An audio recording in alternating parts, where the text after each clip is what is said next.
What it do, Smite crew? Over the past few weeks, I've seen a lot of discussion about the overall state of the game, especially in regards to balance in Smite. There's a lot of beautiful, smart takes from the amazing people behind the Smite Reddit, and so I thought I'd weigh in some of my opinions on the state of the game right now.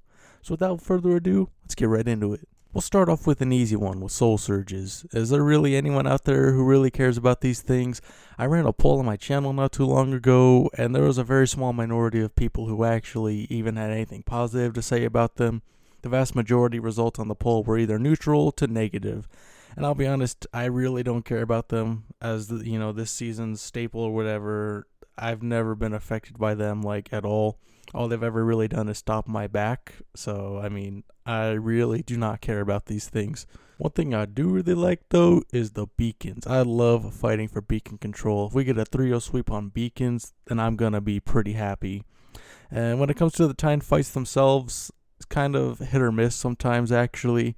Sometimes you'll get a really cool fight, and it'll let you get a Phoenix or get a lot of kills. You can get a comeback. But sometimes the Titans just beat up on each other, nothing happens, or both teams just kill the Titans and then leave. I like that it spurs on more fighting, though. I like it overall, but I think sometimes it is just hit or miss, and that's not necessarily the fault of the mechanic. Again, I really do like it. I love the beacons and the Titan fights. Now we got to really get to the hot takes here. We got to get it spicy in here. We're going to talk about game balance, specifically about tank metas and stuff like that. The solo laners, they're not going to like this one. I actually don't think it's as bad as a lot of people say. I still see comments and people saying that, oh man, it's a bad tank meta. Solo laners are crazy. And while I do think that they're strong and that they have annoying itemization, I don't think it's a full-on tank meta where it's completely unviable to be playing mages or something. I've been playing a lot of pretty much every role that's not solo this season, and I've had a pretty good time even in mid. I think there's a lot of factors outside of solo laner balance themselves that make it seem like they're a lot stronger than they actually are, but I also do think that they are intrinsically a harder class to balance overall compared to backliners. Games like this will always run into a problem where you require complete strangers to play nice with each other and communicate and work well as a team. As you go lower down into skill level, it gets harder and harder for this to actually work out, and it makes some roles seem way stronger than others, like solo laners. Again, I do think they're strong, but when you're getting dove on as a mid laner by a solo laner and you have no one to peel for you, it's going to feel almost impossible to kill them on your own because you really shouldn't be able to. Anecdotally, I had this happen to me not too long ago. I was playing carry, and it felt like I really couldn't play the game because the solo laner was just relentlessly diving me, dumping their entire kit onto me. And that's not necessarily a problem of our tank's too strong, it's more of an issue of the team's not playing right around that situation, and I'm getting free casted on. This isn't even a problem native to solo laners, I don't think. If there's any role allowed to just free cast on the opposition, I think that weighs heavily on how strong you'll be able to feel the effects of that role. No matter how bad mid laners are, if they're just free casting in the backline not getting touched at all, they're going to feel a lot stronger than they actually are. I think seeing how solo laners build paths are can be quite annoying as a backliner as well, which makes it worse where you as a backliner almost always have to build 6 full damage items, but then you'll see a solo laner build 6 full defense items and they do a whole bunch of damage with yellow numbers, and that doesn't feel great that you have to build full damage to match them building full tank, but also doing the same amount of damage to you. And like I said before, I do think that some roles are just harder to balance around, specifically solo laners. When you have backliners that are good and it's a crit meta for hunters or it's a really good meta for mages, the same will apply both sides. Both backliners are able to be killed very quickly.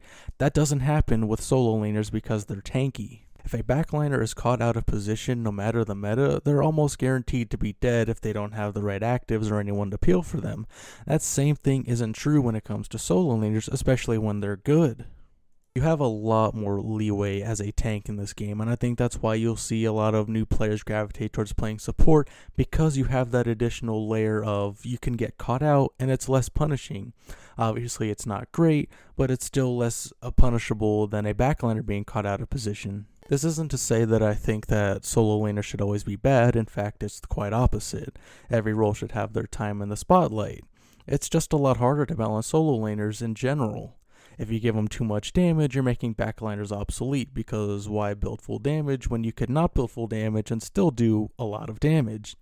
Make them too tanky, and then it's unfair because you have a giant raid boss running around that's almost impossible to kill. It's probably the whole reason they took out hybrid items, even if it hasn't worked out as they thought it would go. But overall, I'd say that solo laners are certainly feeling good and their itemization is quite strong, but I don't think it's a meta where you can't play the game if you're a mage. Again, I've played all the roles and they all feel good to me. I think it's been quite balanced besides one thing. Games have been going on way too long. I'm a relatively high level player and almost every game I play is almost guaranteed to go over 35 if not 40 minutes per game. In an average back and forth game, I don't think this is too bad. I think the problem that I see is that when you're very clearly in the lead and pushing your lead, it doesn't generate as much of a lead as I think it should.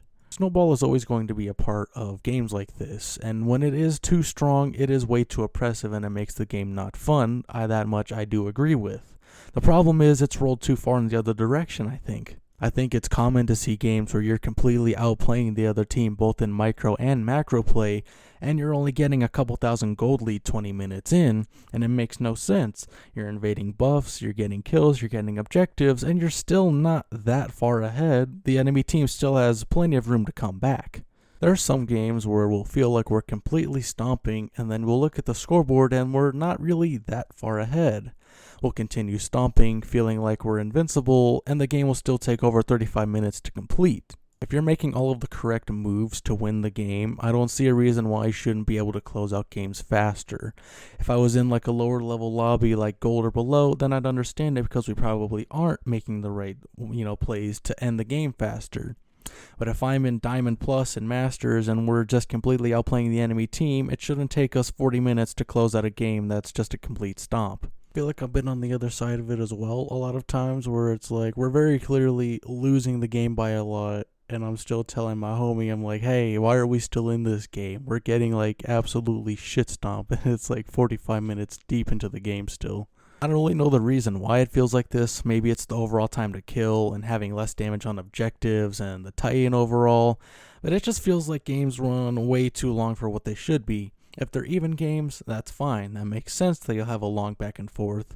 But when you start snowballing and you're getting something going and you're not getting huge lead, that's when I think it's a problem. All in all, I think I've actually had a pretty fun time this season so far. I mean, there's some little gripes here and there, some things I don't really like or care for. I feel like sometimes the balance is a little too late and doesn't really make sense all that much on occasion, but nothing like too crazy. There's never been a god or role where I'm like, man, this is actually like not good. So yeah, overall, I've had a pretty fun time with the game. Those are my wonderful hot takes on balance. I'll see y'all next time.